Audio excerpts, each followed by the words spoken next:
This is bigger than the Super Bowl. This is bigger than the NBA Finals. Big up everybody who's tuned in. Facebook, Twitter. We're there, man. We're going to do it our way, man. You know what I'm saying? I want to know what people are thinking. Unlimited, bomber clot, and blood clot, and all cuss words allowed. You can do whatever you want, you know what I mean? Presidential debate part 1. 87, 88, 90 million people are estimated to be watching this tonight, including you and yours truly, all right? So, about to start. Everybody's there. Social distancing, sitting. Mrs. Trump come with a mask on, but the rest of the family came without a mask on. You know what I mean? Wouldn't it be something if Biden comes with a mask on? And I think Biden's going to walk out there with a mask on. I don't know. We'll see. We'll see. So anyway, if you tuned in with me, type in, tell me what you're thinking, all right, everybody? Big up everybody who's tuned in right now. Diane, Ambitious, Falana, what you deal with? Only me. Yeah, you tuned in. Big up yourself, Falana Bantan. Yo, that one you're going to be big, you know, at VERZUZ. You see the VERZUZ logo? Yeah, man, I spoke to Swiss and Tim and be like, yo, I'm going to use your logo. They're like, who are you? I was like, none of your bomber clap. You lucky I fucking told you anyway. See? Yes, Castelli, what you say, boss? Rude boy style. All right, ready. Mr. Wallace. Yo, Wallace is on Fox, but I'm telling you, man, that man is a hell of a reporter. You know what I'm saying? So he's waiting. We're going to wait for Mr. Wallace to do his thing. You see it? So people, feel like it's a Tyson fight? Nah, Tyson comes out and punches everybody out first round. Nah, this is more like a Mayweather-Pacquiao. You know what I'm saying? All right, here we go. Here we go, Massive. Here we go. Turn it up. Turn it up. In comes the man called Lot of Mercy. Moderator Chris Wallace about to introduce the candidates. Let's go to Cleveland now as this debate gets underway. Good evening from the Health Education campus of Case Western Reserve University and the Cleveland Clinic. I'm Chris Wallace of Fox News, and I welcome you to the first of the 2020 presidential debates between President Donald J. Trump and former Vice President Joe Biden. Yeah. This debate is sponsored by the Commission on Presidential Debates. The commission has designed the format, 6 roughly 15-minute segments with 2-minute answers from each candidate to the first question, then open discussion for the rest of each segment. Both campaigns have agreed to these rules.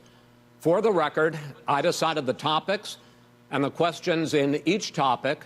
I can assure you, none of the questions has been shared with the commission or the 2 candidates. This debate is being conducted under health and safety protocols designed by the Cleveland Clinic, which is serving as the health security advisor to the commission for all 4 debates.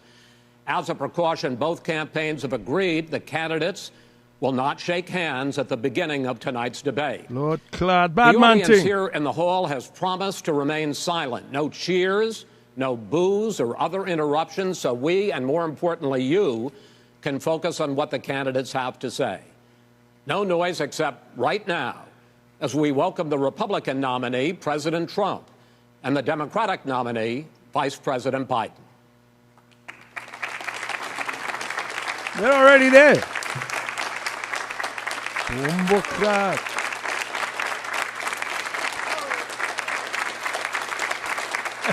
Fists up. How you doing, man? How you doing, man? You didn't say Mr. President.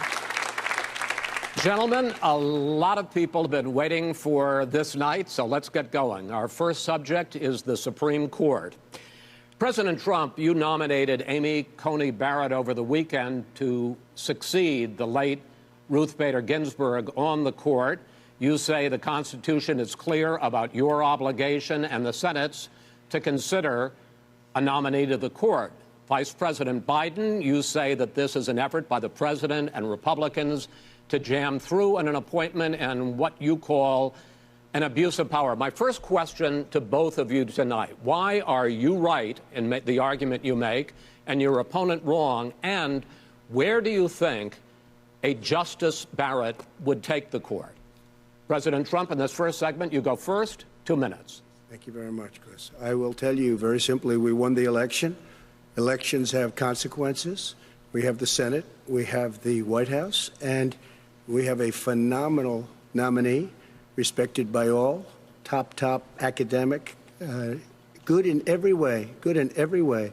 In fact, some of her biggest endorsers are very liberal people from Notre Dame and other places. So I think she's going to be fantastic. We have plenty of time, even if we did it after the election itself. I have a lot of time after the election, as you know.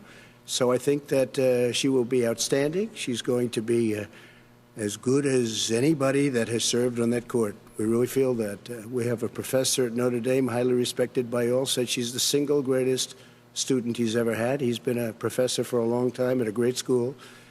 And we won the election, and therefore we have the right to choose her. And very few people knowingly would say otherwise. And by the way, the Democrats, they wouldn't even think about not doing it. If they had, the only difference is they'd try and do it faster. There's no way they would give it up. They had Merrick Garland, but the problem is they didn't have the election, so they were stopped. And probably that would happen in reverse also. Definitely would happen in reverse. So we won the election, and we have the right to do it, Chris. President Trump, thank you. Same question to you, Vice President Biden. You have 2 minutes. Well, first of all, thank you for doing this, and looking forward to this, Mr. President. Thank you, Joe. The American people have a right to have a say in who the Supreme Court nominee is, and that say occurs when they vote for United States senators and when they vote for the President of the United States. They're not going to get that chance now because we're in the middle of an election already. The election has already started. Tens of thousands of people have already voted. And so the thing that should happen is we should wait. We should wait and see what the outcome of this election is, because that's the only way the American people get to express their view is by who they elect as president and who they elect as vice president. Now, what's at stake here is the president's made it clear he wants to get rid of the Affordable Care Act. He's been running on that, he ran on that, and he's been governing on that.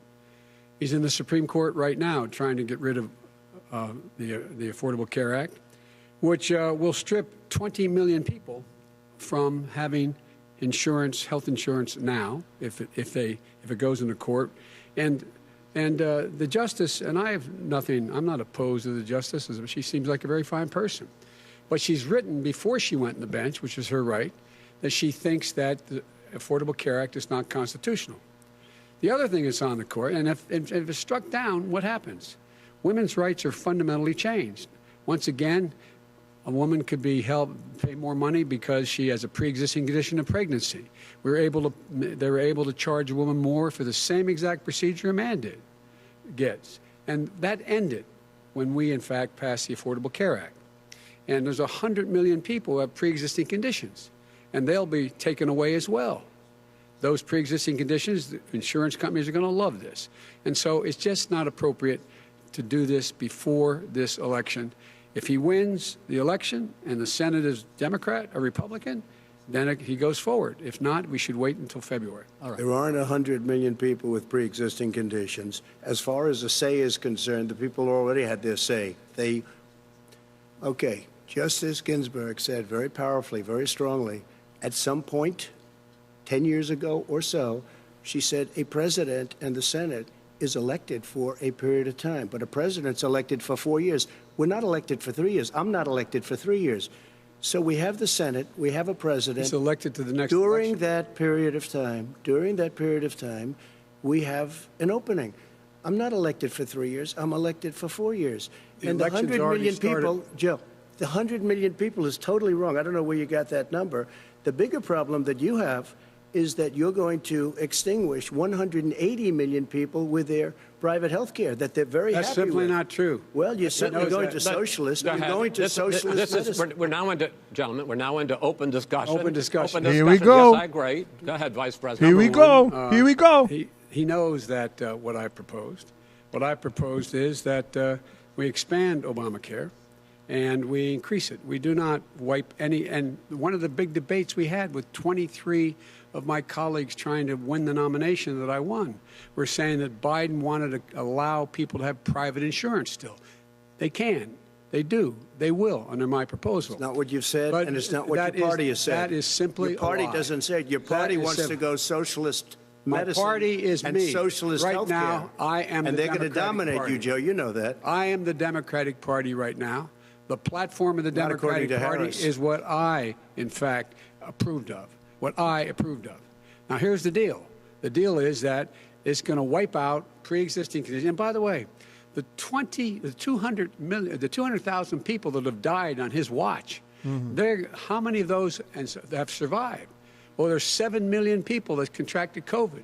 What does it mean for them going forward if you strike down the Affordable Care Act? Joe, you've had 308,000 military people dying because you couldn't provide them proper health care in the military. So don't tell me about this. I'm happy to talk about this. And if you were here, it wouldn't be 200, it would be 2 million people because you were very late on the draw. You didn't want me to ban China, which was heavily infected. You didn't want me to ban all right, gentlemen, Europe, which was heavily infected. You would have been much later, Joe. Mr. President, much later. Mr. President. You're talking about 2 million people. You're not Mr. President, as a moderator, we are going to talk about COVID in the next segment, but go ahead. Let me finish. The point is that the president also is opposed to Roe v. Wade. That's on the ballot as well in the court. And so that's also at stake right now. And so the election is all You don't know it's begun. on the ballot. Why is it on the ballot? Because why is it on the ballot? It's not on the ballot.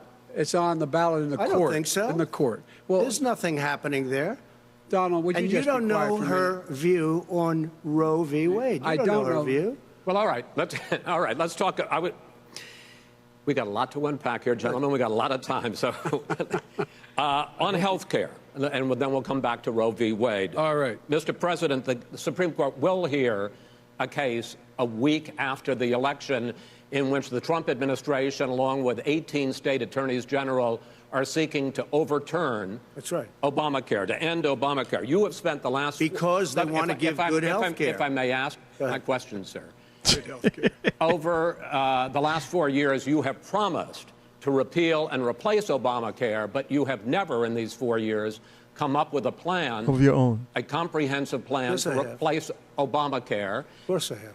Well, I got rid of the individual mandate. I'm going to give you an opportunity. I got rid of the individual mandate, which was a big chunk of Obamacare. That is absolutely a big thing. That was the worst part of Obamacare. Sir, Chris, that was the worst part of Obama. Let me ask my question. Well, I'll ask Joe. The individual mandate was the most unpopular aspect of Obamacare. I got rid of it. I'd like and we will protect people with President, I'm the moderator of this conditions. debate, and I would like you to let me ask my question, and then you can answer your question. Go ahead.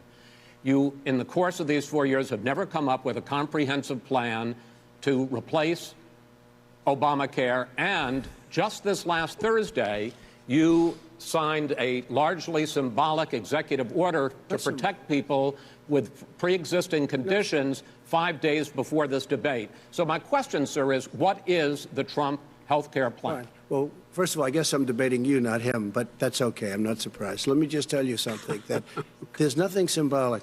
I'm cutting drug prices. I'm going with favored nations, which no president has the courage to do because you're going against Big Pharma. Drug prices will be coming down 80 or 90%. You could have done it during your 47-year period in government, but you didn't do it. Nobody's done it. So we're cutting health care. All of the things that we've done, insulin. I give you an example. Insulin. It was destroying families, destroying people. The cost. I'm getting it for so cheap.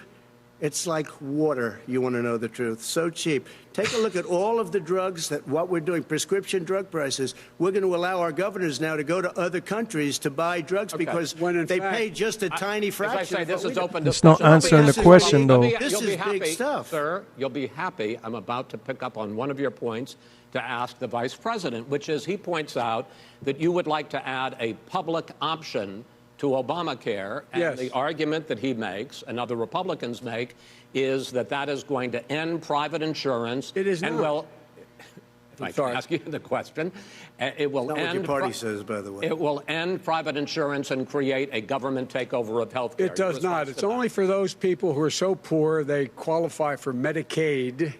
They can get that free in most states, except governors who want to deny people who are poor Medicaid. Anyone who qualifies for Medicare Medicaid would automatically be enrolled in the public option. The vast majority of the American people would still not be in that option, number one. Joe, you agreed with Bernie Sanders, who's far left, on the manifesto. He won't let him talk. And that gives you socialized medicine. Look, hey, I'm not going to listen to him. The fact of the matter is, I beat Bernie Sanders. Not by much. I beat him a whole hell of a lot. I'm here standing facing you, old buddy. Pocahontas would have left 2 days early, you would have lost every primary. All he knows how to on do Super is hurt. Tuesday. You got Look, very lucky. here's the deal. I got very lucky. I'm going to get very lucky tonight as well. Uh-oh. And tonight I'm going to With make what? sure, because With what? here's the deal. Uh-oh. Here's the deal.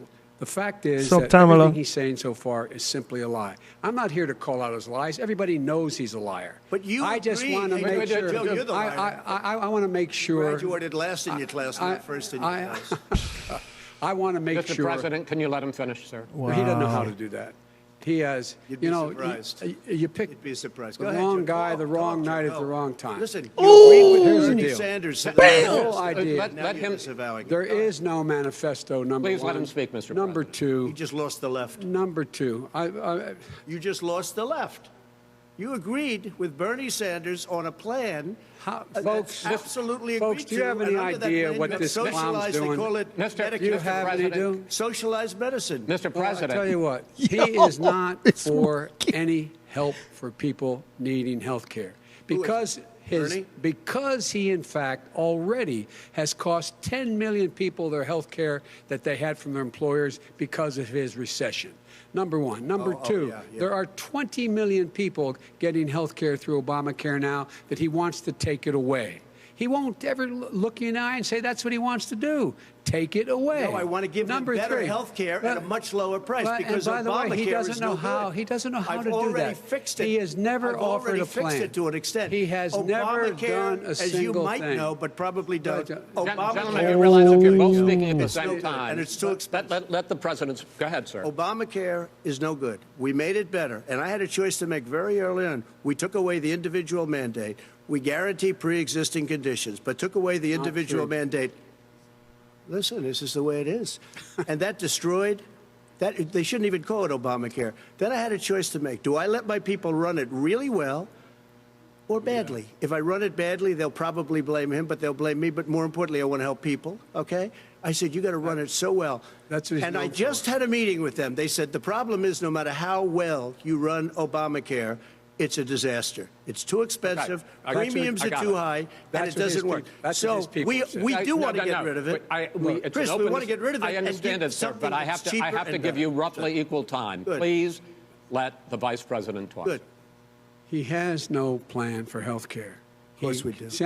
Please. He sends out wishful thinking. He has executive orders that have no power. He hasn't lowered drug costs for anybody. He's been promising a health care plan. Obama's since not he got walking elected. out here. He Just has watch this. none. Like almost everything else he talks about. He does not have a plan. He doesn't have a plan. And the fact is, this man doesn't know what he's talking about. All right. He's I have one final question for you, Sure. Mr. Vice President. If Senate Republicans, we were talking originally about the Supreme Court here, if Senate Republicans go ahead and confirm Justice Barrett, there has been talk about ending the filibuster or even packing the court, adding to the 9 justices there. You call this a distraction by the president, but in fact it wasn't brought up by the president. It was brought up by some of your Democratic colleagues in the Congress. So my question to you is, you have refused in the past to talk about it. Are you willing to tell the American people tonight whether or not you will support either ending the filibuster or packing the court? Whatever position I take on that, that'll become the issue. The issue is the American people should speak. You should go out and vote. You're in voting now. Vote and let your senators know how strongly you feel. Vote now. Are you gonna pack the Make court? sure you, in fact, let people know He doesn't want you're a to answer the senator. question. I'm not going to answer the question Why because wouldn't you answer that because question? the question You want to put a is lot of the new question Supreme Court is justices, the radical question- left. Will you Who is shut your, up, man? Listen, who is on your list, Joe? This Who's is on your so list? Correct. Gentlemen, I think This we've is ended so this. He's going to pack the court. unprecedented. We have We're not going to give a list. We have ended this segment. We're going to move on to the second segment. That was really a Oh! segment, wasn't it? Keep yapping, man. The people understand, Joe. They sure do. 47 years, you've done nothing. They understand. All right. The second subject is COVID-19, which is an awfully serious subject, so let's try to be serious about it. We have had more than 7 million cases of coronavirus in the United States, and more than 200,000 people have died. Even after we produce a vaccine, experts say that it could be months or even years before we come back to anything approaching normal. This round is going to go to Biden. You know it is. Based on what you have said and done so far, and what you have said you would do starting in 2021, why should the American people trust you more than your opponent to deal with this public health crisis going forward? In this case, the question goes to you first, sir. 2 minutes uninterrupted. Good luck. 200,000 dead. As you said, over 7 million infected in the United States. We, in fact, have 4% of the world's population, 20% of the deaths. 40,000 people a day are contracting COVID. In addition to that, about between 750 and 1,000 people a day are dying. When he was presented with that number, he said, it is what it is. Or it is what it is because you are who you are. That's why it is. The president has no plan. He hasn't laid out anything. He knew all the way back in February how serious this crisis was. He knew it was a deadly disease. What did he do? He's on tape as acknowledging he knew it. He said he didn't tell us or give people a warning of it because he didn't want to panic the American people. You don't panic. He panicked. In addition to that, what did he do? He went in and we were insisting that the Chinese, the people we had on the ground in China should be able to go to Wuhan and determine for themselves how dangerous this was. He did not even ask Xi to do that. He told us what a great job Xi was doing. He said we owe him a debt of gratitude for being so transparent with us. And what did he do then? He then did nothing. He waited and waited and waited. He still doesn't have a plan. Well, I laid out back in March exactly what we should be doing. And I laid out again in July what we should be doing. We should be providing all the protective gear possible. We should be providing the money the House has passed in order to be able to go out and get people the help they need to keep their businesses open schools that cost a lot of money. You should get out of your bunker and get out of the sand trap and get in your golf course and go in the Oval Office and bring together the Democrats and Republicans and fund what needs to be done now to save lives. So if we would have listened to you... You have 2 minutes, sir. If we would have listened to you, the country would have been left wide open. Millions of people would have died, not 200,000, and one person is too much. It's China's fault. It should have never happened. They stopped it from going in, but it was China's fault. And by the way, when you talk about numbers, you don't know how many people died in China. You don't know how many people died in Russia. You don't know how many people died in India. They don't exactly give you a straight count, just so you understand. But if you look at what we've done, I closed it, and you said he's xenophobic. He's a racist, and he's xenophobic because you didn't think I should have closed our country. Wait a minute. It says 2 minutes. You didn't think we should have closed our country because you thought it was terrible. You wouldn't have closed it for another 2 months. By my doing it early, in fact, Dr. Fauci said, President Trump saved thousands of lives. Many of your Democrat governors said, President Trump did a phenomenal job. We worked with the governor. Oh, really? Go take a look. The governors said I did a phenomenal job. Most of them said that. In fact, people that would not be necessarily on my side said that. President Trump did a phenomenal job. We did. We got the gowns. We got the masks. We made the ventilators. You wouldn't have made ventilators. And now we're weeks away from a vaccine. We're doing therapeutics already. Fewer people are dying when they get sick. Far fewer people are dying. We've done a great job. The only thing I haven't done a good job, and that's because of the fake news. No matter what you say to them, they give you bad press on it. It's just fake news. They give you good press. They give me bad press because that's the way it is, unfortunately. But let me just tell you something. I don't care. I've gotten used to it. But I'll tell you, Joe, you could never have done the job that we did. You don't have it in your blood. You could have never done that job. I know how to do the job. I know how to get the job Well, you done. didn't do very well in swine flu. H1N1, you were a disaster. Your own chief of staff said you were a disaster. 14,000 people died, not 200,000. There was no economic recession. Sir, you made a there was no recession. You made a point. Let him answer it. And there was we didn't shut down the economy. This is his economy he's shut down. The reason it's shut down is because, look, you folks at home, how many of you got up this morning and had an empty chair at the kitchen table because someone died of COVID? How many of you were in a situation where you lost your mom or dad and you couldn't even speak to them? You had a nurse holding a phone up so you could, in fact, say goodbye. You would have lost far more people. Far more people. You would have been And by the way, months late. your own, You were his months behind me, own Joe. CDC director says we could lose as many as another 200,000 people between now and the end of the year. And he held up. He said, if we just wear a mask, we can save half those numbers. Just a mask. And by the way, in terms of the whole notion of a vaccine, we're for a vaccine, but I don't trust him at all, nor do you. I know you don't. What we trust is a scientist. You don't we trust Dr. Johnson Fauci. & Johnson, Pfizer? Okay, by the way, gentlemen, let me move on to questions about the future, because you both have touched on two of the questions I'm going to ask.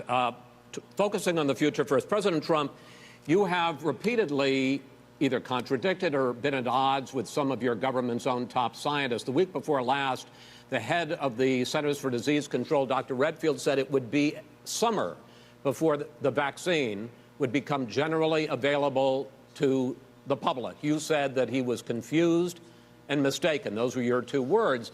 Yeah. But Dr. Slaoui, the head of your Operation Warp Speed, has said exactly the same thing. Are they both wrong? Well, I've spoken to the companies, and we can have it a lot sooner. It's a very political thing because people like this would rather make it political than save lives. God. It is a very political thing. I've spoken to Pfizer. I've spoken to all of the people that you have to speak to. We have great Moderna, Johnson & Johnson, and others. They can go faster than that by a lot.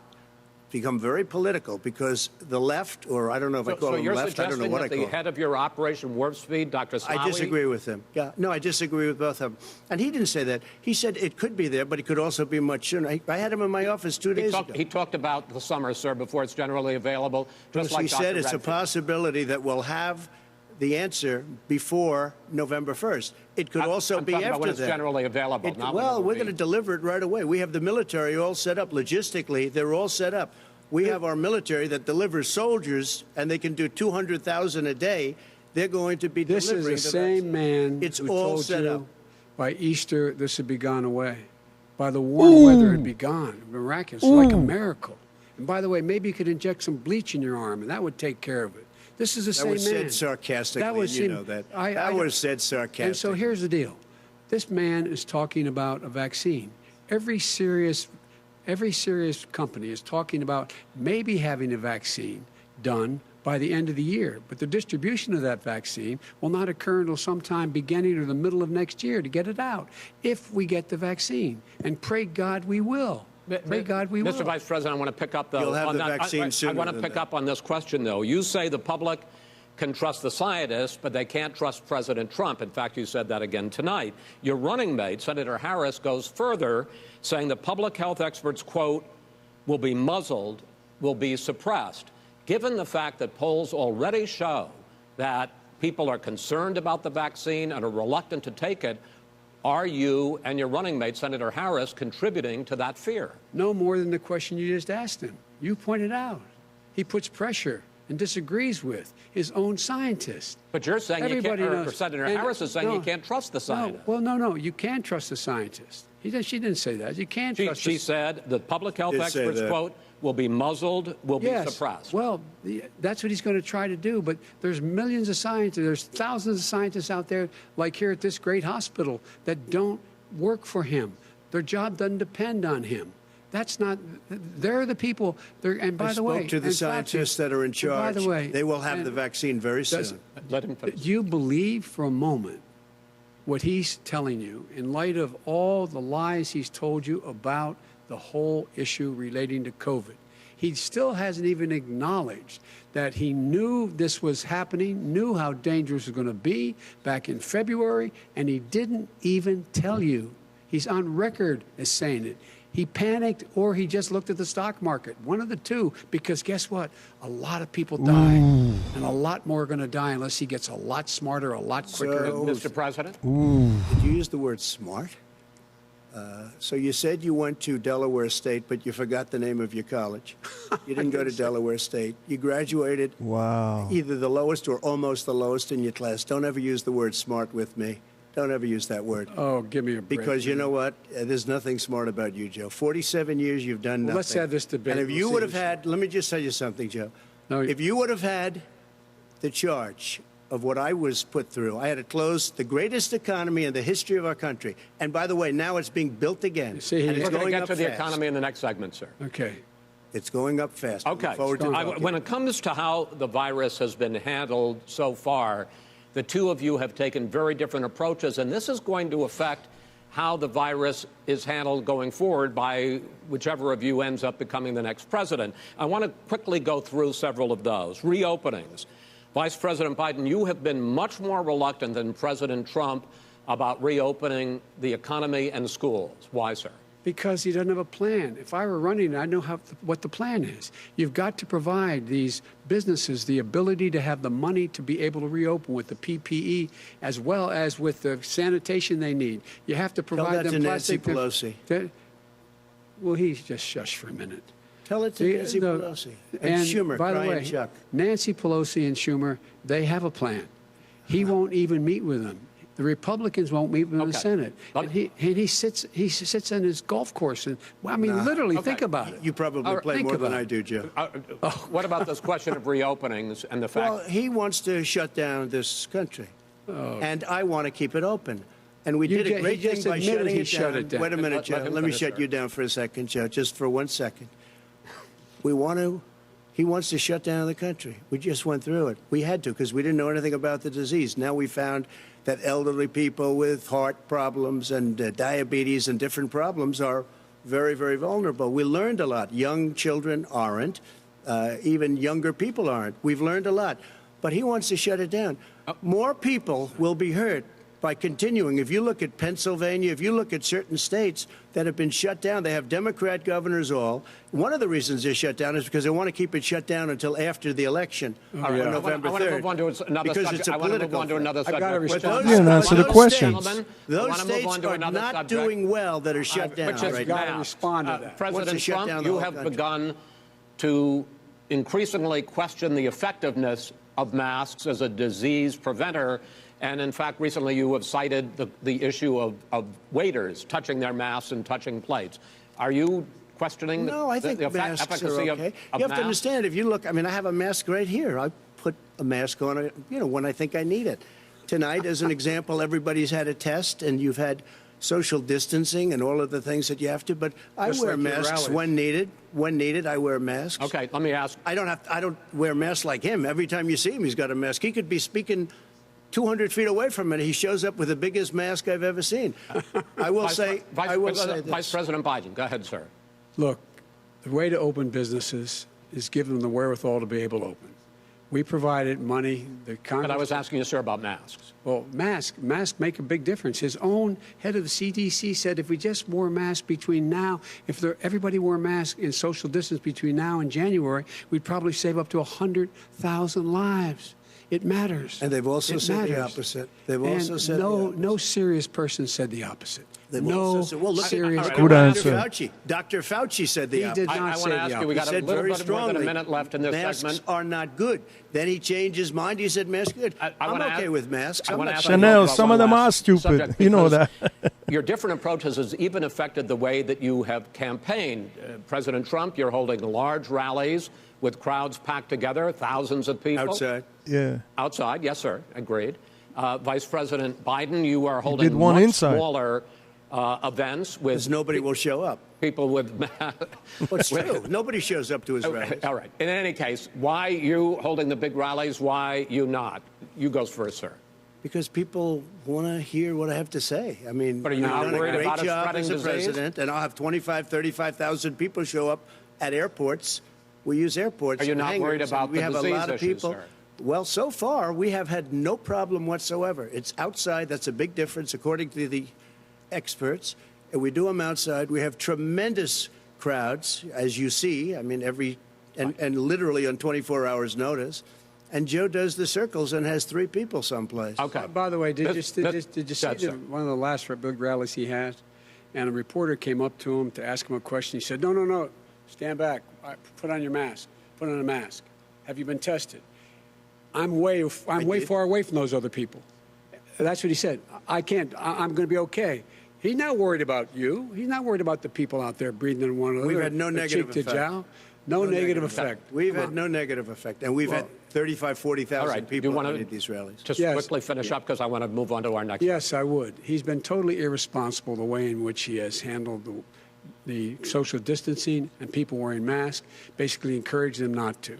All right. Ben, he's a fool on this. If you could get the crowds, you would have done the same thing. But you can't. Nobody cares. Gentlemen, can we move on to the economy? Gentlemen, can we move on to the economy? Yes. The economy is, I think it's fair to say, recovering faster than expected from the shutdown. Much faster. In the second quarter, the unemployment rate fell to 8.4% last month. The Federal Reserve says the hit to growth, which is going to be there, is not going to be nearly as big as they had expected. President Trump, you say we are in a V-shaped recovery.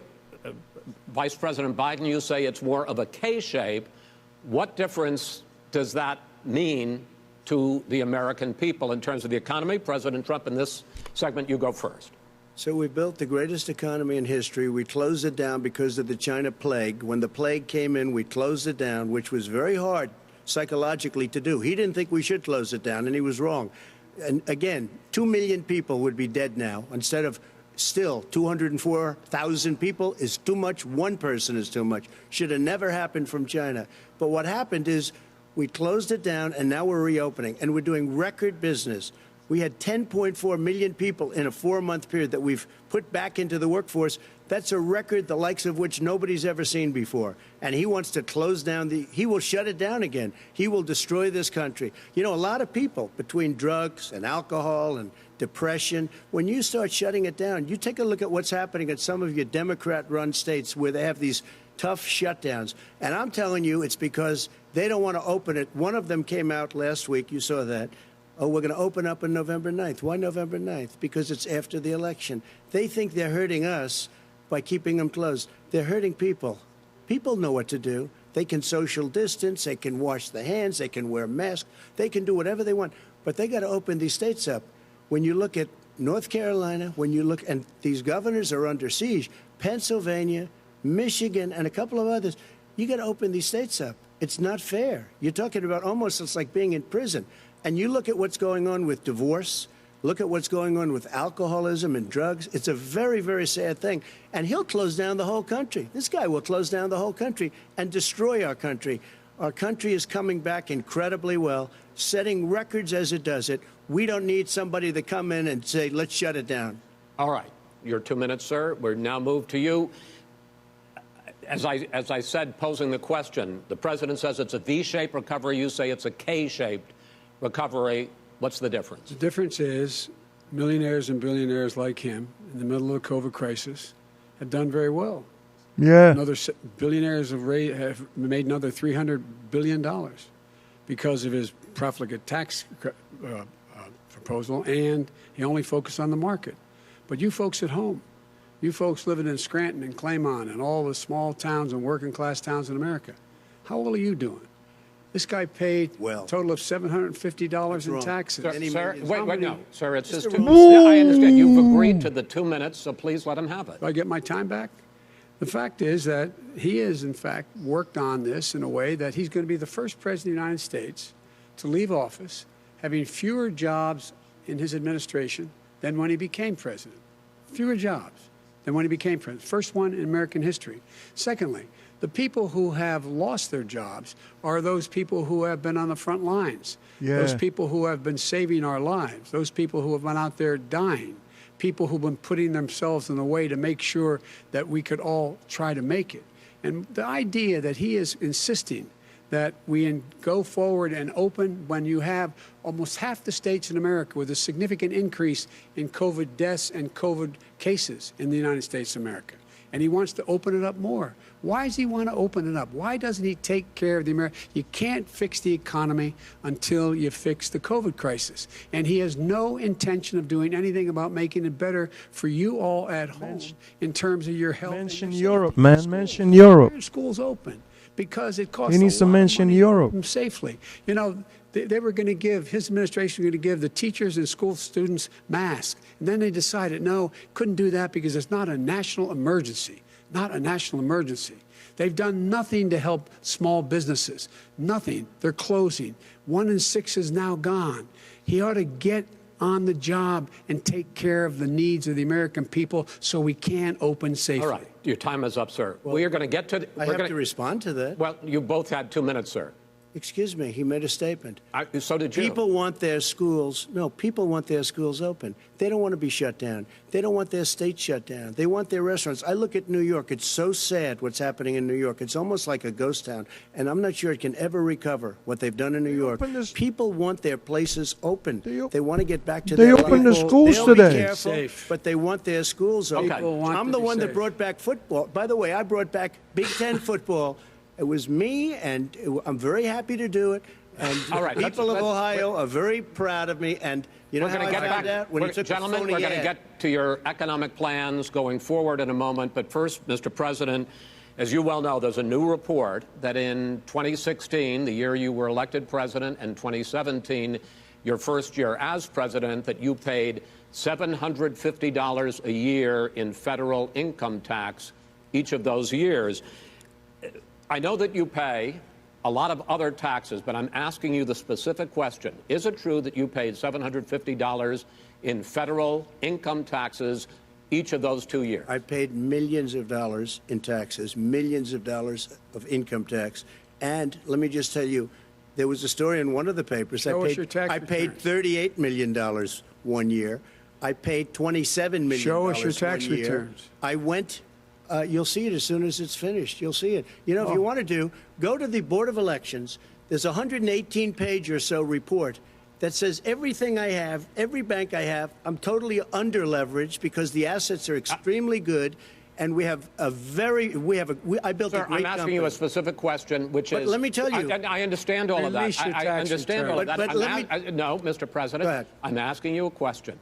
Will you tell us how much you paid in federal income taxes in 2016 and 2017? Millions of dollars. You paid millions of dollars? Millions of dollars, So yes. not 750? Millions of dollars, and you'll get to see it. And you'll get to see it. But let me just tell you, Chris, let me just tell you something, that it was the tax laws. I don't want to pay tax. Before I came here, I was a private developer. I was a private business people. Like every other private person, unless they're stupid, they go through the laws, and that's what it is. He passed a tax bill that gave us all these privileges for depreciation and for tax credits. We build a building and we get tax credits, like the hotel on Pennsylvania Avenue. You get a massive, which, by the way, was given to me by the Obama administration, if you can believe that. Now, the man got fired right after that happened. But Vice President Biden, you want to respond? Yeah, I do want to respond.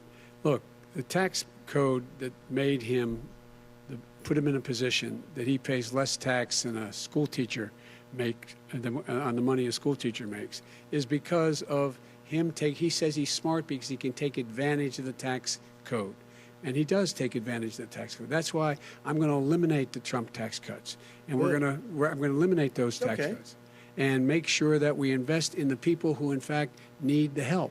People out there need help. But why didn't you do it over the last 25 years? Because you weren't president. Because you weren't president screwing things up. You were a senator. And You're by the way, worst president America has ever had. Hey, Come Joe, on. let me just tell you, Joe. I've done more in 47 months. I've done more than you've done in 47 years, Joe. We've done things that you never even thought of doing, including fixing the broken military that you gave me, including taking care of your vets. Mr. President, we're talking about the economy. I'd like to ask you about your plans going forward, because, Mr. Vice President, your economic plan, if you were to be elected president, focuses a lot on big government, big taxes, big spending. I want to focus first on the taxes. You propose more than $4 trillion over a decade in new taxes on individuals making more than $400,000 a year and on corporations. President Trump says that that kind of an increase in taxes is going to hurt the economy as it's just coming out of a recession. Well, just take a look at what the analysis done by Wall Street firms points out that my economic plan would create 7 million more jobs than his in 4 years, number one. And number two, it would create an additional $1 trillion in economic growth, because it would be about buying American. That we're going to make this federal government spend $600 billion a year on everything from ships to steel to buildings and the like.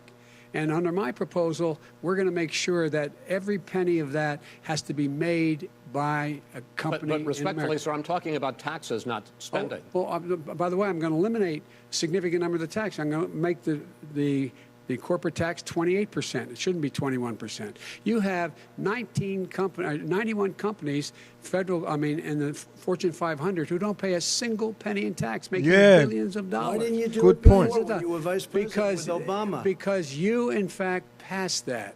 That was your tax proposal. I got it done. And you know what happened? Yeah, you got it done. Our economy boomed like it's never boomed. The economy is The rich got richer. Mr. President, let me pick up on that. Everybody else would still making continue ends meet. Your free market approach, lower taxes, more deregulation, correct? not lower tax for the American people. But let me. Excuse me. But in Obama's, you talk about the economy booming.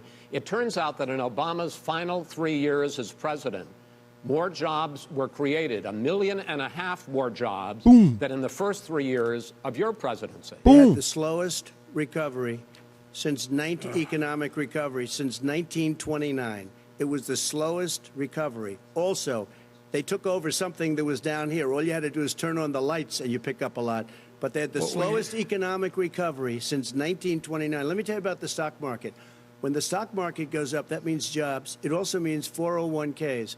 If you got in, if you ever became president with your ideas, you want to terminate my taxes, I'll tell you what, you'll lose half of the companies that have poured in here will leave, and plenty of companies that are already here, they'll leave for other places. They will leave, and you will have a depression, the likes of which you've never seen. Look, we inherited the worst recession short of a depression in American history. I was asked to bring it back. We were able to have an economic recovery that created the jobs you're talking about. We handed him a booming economy. He blew it. It wasn't booming. He blew it. It wasn't booming. It was the weakest recovery since 1929. Is it fair to say he blew it when fact, when there was record low unemployment before COVID? Yeah, but because what he did, even before COVID, manufacturing went in the hole. Manufacturing went in a hole. Excuse me, Chris. Wait. Number two. Chris. Number three. They said it would take. No, you were number two. He's right. Chris. They said it would take a miracle to bring back manufacturing. I brought back 700,000 jobs. They brought back nothing. They gave up on manufacturing. Part of my standard fare. I'm the guy that brought back the automobile industry. All right, let him. We brought back. I was asked to bring back Chrysler and General Motors. We brought them back right here in the state of Ohio and Michigan. He blew it. They're gone. He blew it. And in fact, they're going. Ohio had the best year it's ever had last year. Michigan had the best year they've ever had. That is not Many true. car companies came in from Germany, from Japan, went to Michigan, went to Ohio. They're not having and they didn't come in with you. Mr. Vice President, go ahead. And so you take a look at what he's actually done. He's done very little. His trade deals are the same way. He talks about these great trade deals. You know, he talks about the art of the deal. China's perfected the art of the steal. We have a higher deficit with China now than we did before. We have the highest trade deficit with Mexico. China ate your lunch, down 18%. China ate your lunch, Joe, and no wonder your son goes in and he takes out. Oh, he's bringing family into it now. Takes out billions of dollars to manage. He makes millions of dollars. And also, while we're at it, why is it, just out of curiosity, the mayor of Moscow's wife gave your son $3.5 million. What did he do to deserve it? What did he do with Burisma to deserve $183,000? You've asked a question, let him answer. None of that is true. Oh, really? Totally, Mr. President, Mr. President, please. Totally discredited. Totally discredited. And by the way, well, wait, he didn't get $3.5 million, Joe? Mr. Vice, he got $3.5 million. That is not true. Oh, really? Mr. President, it's an open discussion, please. It's a fact. Well, you have raised an issue. Let the Vice President answer. Discredited. Did Burisma pay him $183,000 a month? Biden needs to finish this off. He's giving him too much opportunities to come back, yo. My son did nothing wrong at Burisma. I think he did. Mr. President, let him answer. He doesn't want to let me answer because he knows I have the truth. His position has been totally, thoroughly discredited. By who? The media? By everybody. Well, by the media, by our allies, by the World Bank,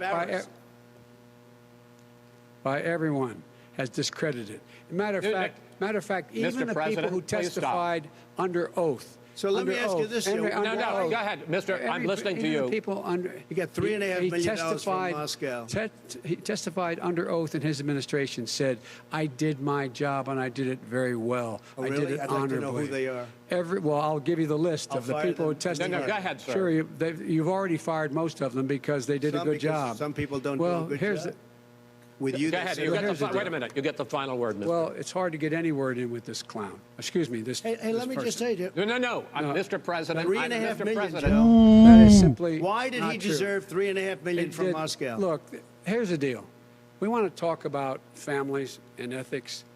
I don't want to do that. I mean, his family we could talk about all night. His family's already... My family lost a fortune by coming down and helping us with government. And that's such Mr. President. Every single one of them lost This is not about my family or his family. It's about your family, the American people. He doesn't... That's not true. It doesn't want to talk about what you need, you, the American people. It's about you. That's what we're talking about here. All right, that's the end of the segment. We're moving on. He didn't take them. Well, Vice President, no. Can I be honest? It's a very important Try to be question. honest. He stood up. No. Can I be honest? The answer to the question is no. Ukraine. No, sir. With $1 billion, if you that get rid is of absolutely you know what, not true. You're doing it. You're going to Not have true. Gentlemen. I hate to raise my voice, he's but it seems to be, why should I be different than the two of you?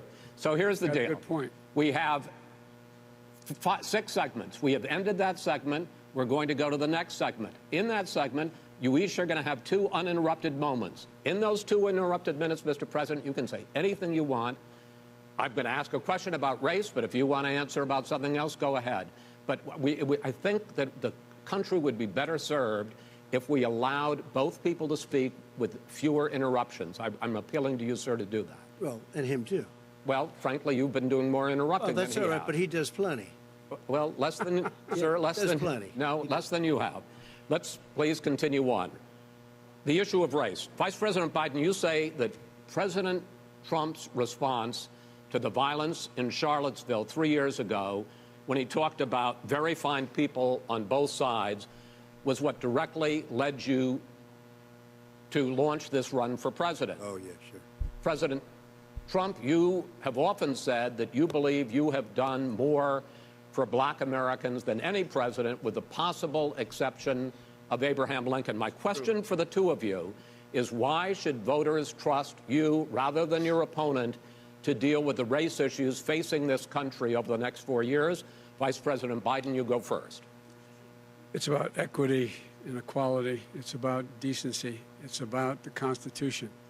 And we have never walked away from trying to require equity for everyone, equality for the whole of America. But we've never accomplished it. But we've never walked away from it like he has done. It is true. The reason I got in the race is when those people, close your eyes, remember what those people looked like coming out of the fields carrying torches, their veins bulging, just spewing anti-Semitic bile, and accompanied by the Ku Klux Klan. A young woman got killed.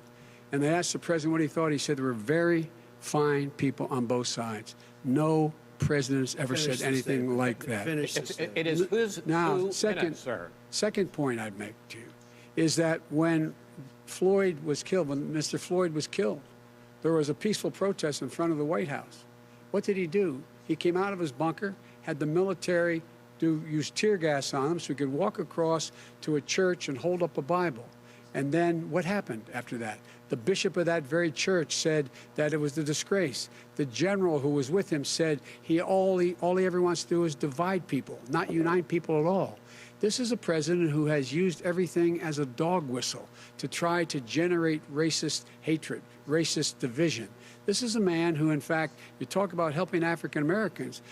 1 in 1,000 African Americans has been killed because of the coronavirus. And if he doesn't do something quickly, by the end of the year, 1 in 500 will have been killed. 1 in 500 African Americans. This man is a savior of African Americans. This man cares at all. This man's done virtually nothing. Look, the fact is that you have to look at what he talks about. You have to look at what he did. And what he did has been disastrous for the African American community. So, President Trump, you have 2 minutes. Why should Americans trust you over your opponent to deal with racism? he did a crime bill, 1994, where you call them super predators, African Americans, the super predators, and they've never forgotten it. They've never forgotten it, Joe. No, sir, it's his 2 minutes. So you did that, and they call you super predator, and I'm letting people out of jail now that you have treated the African American population community. You have treated the black community about as bad as anybody in this country. You did the 1990, and that's why, if you look at the polls, I'm doing better than any Republican has done in a long time, because they saw what you did. You call them super predators, and you've called them worse than that, because you look back at your testimony over the years, you've called them a lot worse than that. As far as the church is concerned, and as far as the generals are concerned, we just got the support of 250 military leaders and generals, total support. Law enforcement, almost every law enforcement group in the United States. I have Florida, I have Texas, I have Ohio, I have Portland. The sheriff just came out today and he said, I support President Trump. I don't think you have any law enforcement. You can't even say the word law enforcement, because if you say those words, you're going to lose all of your radical left supporters. And why aren't you saying those words, Joe? Why don't you say the words law enforcement? Because you know what? If they called us in Portland, we would put out that fire He's not in answering half an hour, what he's done for black people. You notice? He's talking about law enforcement. If you look at Chicago, if you look at any place you want to look, Seattle. He's not they heard answering we the were question coming in at all. The following day, and they put up their hands, and we got back Seattle. Minneapolis, we got it back. He's wasting his because time. We believe in law and order, but you don't. The top 10 cities and just about the top 40 cities are run by Democrats and in many cases radical left, and they've got you wrapped around their finger. Chris Joe, Wallace better to the ask point him. He where didn't you don't answer the want to say question. anything about law and order. And I'll tell you what, the people of this country want and demand law and order, and you're afraid to even say it. All right. I want to return to the question of race. Mm. Vice President Biden, after the grand jury in the Breonna Taylor case decided not to charge any of the police with homicide, you said it raises the question, quote, whether justice could be equally applied in America. Do you believe that there is a separate but unequal system of justice for blacks in this country? Yes, there is. There's systemic injustice in this country, in education and work and in law enforcement and the way in which it's enforced. But look, the vast majority of police officers are good, decent, honorable men and women. They risk their lives every day to take care of us. But there are some bad apples. And when they occur, when they find them, they have to be sorted out. They have to be held accountable. They have to be held accountable. And what I'm going to do as President of the United States is call together an entire group of people at the White House, well, everything from the civil rights groups to the police officers, to the police chiefs, and we're going to work this out. We're going to work this out so we change the way in which we have more transparency in when these things happen. These cops aren't happy to see what happened to George Floyd. These cops aren't happy to see what happened to Breonna Taylor. Most don't like it. But we have to have a system where people are held accountable. And by the way, violence in response is never appropriate. Never appropriate. Peaceful protest is. Violence is never appropriate. All right, what is peaceful protest? When they run through the middle of a town and burn down your stores and kill people all over the place, and you say peaceful protest? No, it's not, but you say it is. President Trump, I'd like kill to continue people all this over the race. place. I promise we're going to get to the issue of law and order in a moment. This month, Trump missed the opportunity there, man. Directed federal agencies to end racial sensitivity training that addresses white privilege or critical race theory. Why did you decide to do that, to end racial sensitivity training? And do you believe that there is systemic racism in this country, sir? I ended it because it's racist. I ended it because a lot of people were complaining that they were asked to do things that were absolutely insane, that it was a radical revolution that was taking place in our military, in our schools, all over the place, and you know it, and so does everybody else. And he would know. What is radical about racial sensitivity training, sir? If you were a certain person, you had no status in life. It was sort of a reversal.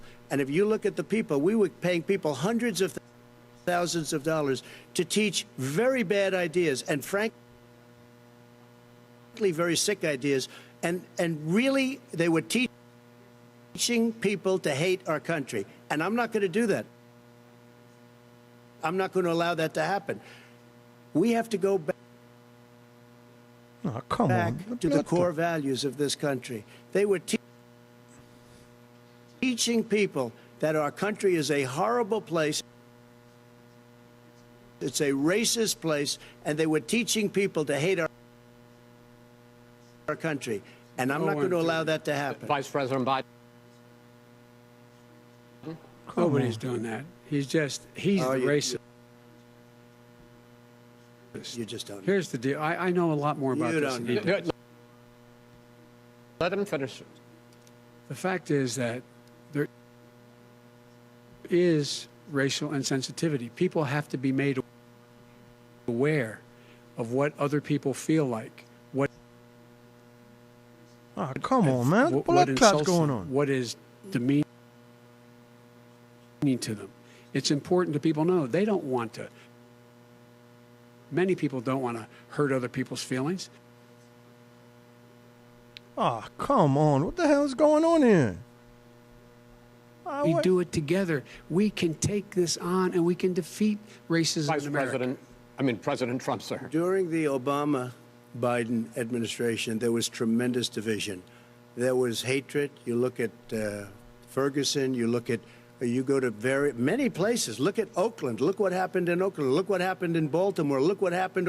Frankly, it was more violent than what I'm even seeing now. Oh, my but the Lord. reason is that ridiculous. the Democrats that run these Absolutely cities ridiculous. don't want to talk like you about law and order. Violent and you crime, still haven't mentioned. violent Are you crime. in favor Wow. of law and order? I'm in favor of law. You follow Are you it in and a little favor bit of law and order? Go yes, ahead, I'm say in it. favor. You Everybody's asked a in favor question, of let him finish. Law and You'll order. lose his Law lefty. and order. Let him answer. Law and order with justice, where people get treated fairly.